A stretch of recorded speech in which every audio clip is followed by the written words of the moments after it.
नमस्कार, आपणा सर्वांचे स्वरांजली या यूट्यूब चॅनलमध्ये स्वागत आहे।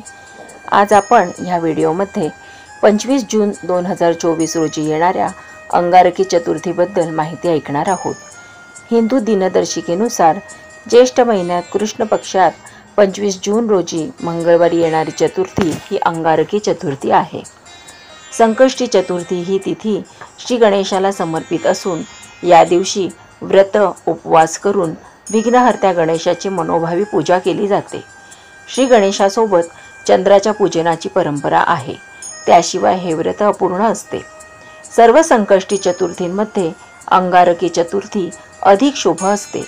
या दिवशी केलेल्या व्रताने व्यक्तीला श्री गणेश आणि मंगळाचा दोघांचाही आशीर्वाद प्राप्त होतो, ज्यामुळे सर्व अडचणींचे निवारण होऊन आनंदी आणि शांतीपूर्ण जीवन व्यतीत होते।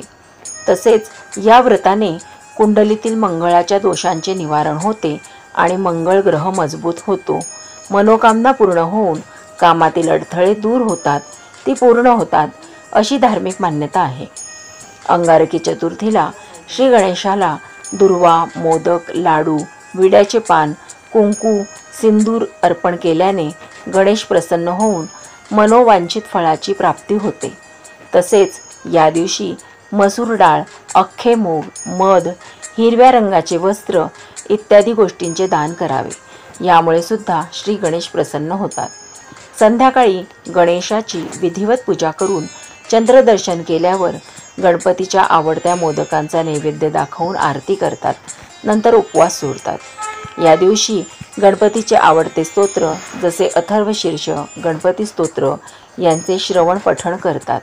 अनेक जण संकष्टीला अथर्वशीर्षाची 21 आवर्तने करतात। ही आवर्तने करताना ओम नमस्ते गणपते पासून श्री वरदमूर्तये नमः पर्यंत म्हटले म्हणजे एक आवर्तन झाले। इष्ट संख्ये इतकीच म्हणजे 11, 21 आवर्तने झाल्यानंतर शेवटी एकदा फलश्रुती म्हणावी। सुरुवातीस आणि शेवटी एकदा शांती मंत्र म्हणावा।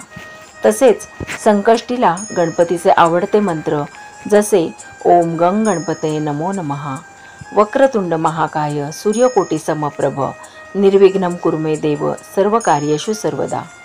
तसेच गणेश गायत्री मंत्र ओम एकदंताय विघ्नये वक्रतुंडाय धीमहि तन्नो दंती प्रचोदयात या मंत्रांचेही श्रवण किंवा पठण केल्याने श्री गणेश प्रसन्न होतात।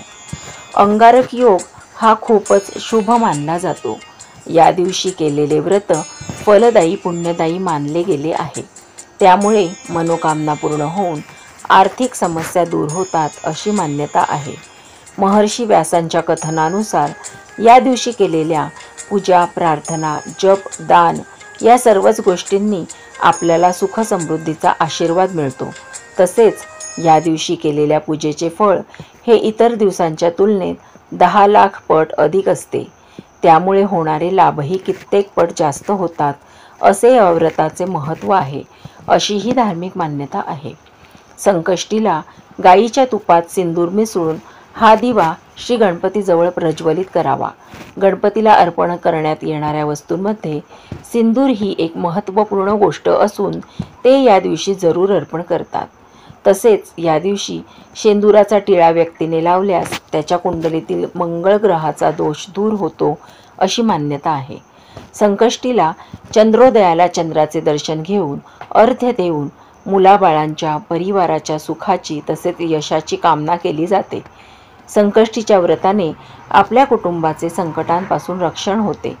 गणपतीची नावे संकटमोचन विघ्नहर्ता आहे, त्यामुळे असे म्हणतात की संकटात श्री गणेशाची आराधना केल्याने संकटांचे निवारण होते। गणपती ही बुद्धी, सौभाग्य आणि समृद्धीची देवता आहे। विद्यार्थ्यांनी श्री गणेशाची आराधना केल्याने चांगल्या बुद्धीची प्राप्ती होते। अंगारकीला गणपतीच्या पूजनाबरोबर हनुमानाचेही स्मरण करावे, यामुळे कुंडलीतील मंगळाचे अशुभ प्रभाव दूर होतात आणि ही पूजा विशेष फलदायी ठरते अशी मान्यता आहे। अंगारकी चतुर्थीला व्रत केल्यास वर्षातील सर्व चतुर्थींचे फळ मिळते आणि व्यक्तीच्या मनोकामना पूर्ण होतात